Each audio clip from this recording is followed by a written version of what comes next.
शोहरत का शौक़ नहीं शायर को, हम तो बस इसलिए लिखा करते हैं कि कोई आईने से खफा रहने वाली शायद हमारी शायरी में खुद को देख लेगी।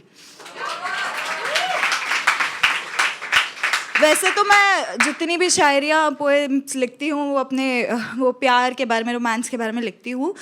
ये मेरे पहले प्यार के बारे में है, तो गौर फरमाइएगा। 1997 यानी 1997 1997 की हर रात करीब 1 बजे के बाद नामदेव चौक का हर 1 रूम किचन माचिस के बक्से जैसा घर किसी 1 साल की बच्ची की किलकारियों से गूंज उठता था जब चाइनीज़ फूड का स्टॉल लगाकर कुछ एक्स्ट्रा पैसे कमाकर एक बाप अपने घर लौटता था। 2 घंटे से माँ को परेशान करने वाली लोरियों और कहानियों की ज़िद पकड़कर उसकी नींद हराम करने वाली जैसे ही अपने डाडा की गोद में जाती थी, बिन लोरी बिन कहानी बस यूं ही सो जाती थी।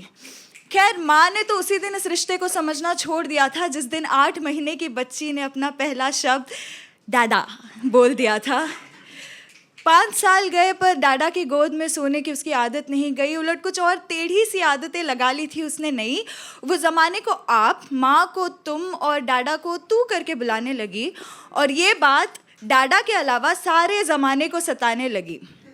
ये बाप को तू करके बुलाना कोई कुदरत नहीं, संभाल लो वरना बेटी प्यार तो करेगी पर इज्जत नहीं। 4 बातें डाडा ने सुन भी ली पर बेटी तक नहीं आने दी, लेकिन आखिर वो बोल ही पड़ा, खून थोता था ही उसका पठानी।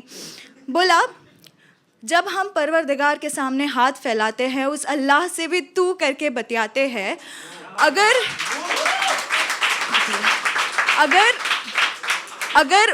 अगर ऊपर वाले से तू करके उससे दुआ मांगना उसकी बेइज्जती नहीं मानी जाएगी, तो फिर क्यों मेरी ही बेटी मुझे आप कहकर बुलाएगी।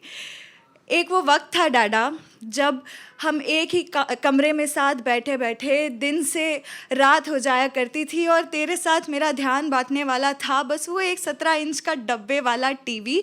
हम बारी बारी से एक दूसरे के बालों में तेल लगाया करते थे, कुछ संभल कर कुछ बेसब्री से उनके गुत्थे भी छुड़ाया करते थे।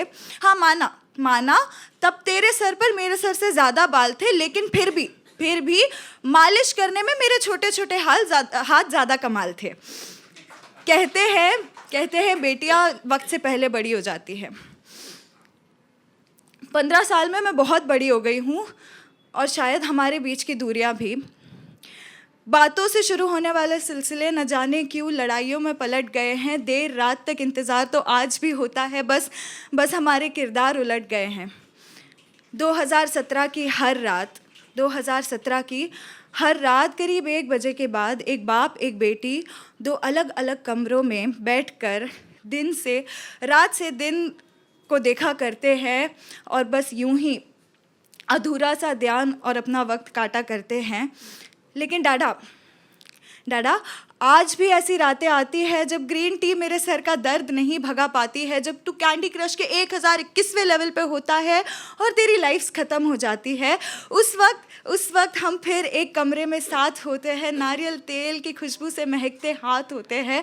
माना कि मेरी उम्र और मेरे बालों के साथ साथ उनकी गुत्थे भी कुछ यूँ बढ़ गई है जैसे मेरी ज़िंदगी की उलझनों के साथ मुकाबले में खड़ी है। लेकिन आज भी जब तेरी गोद में सर रखकर तुझसे मालिश करवाती हूँ, बिन दर्द बिन उलझन बस यूं ही सो जाती हूँ।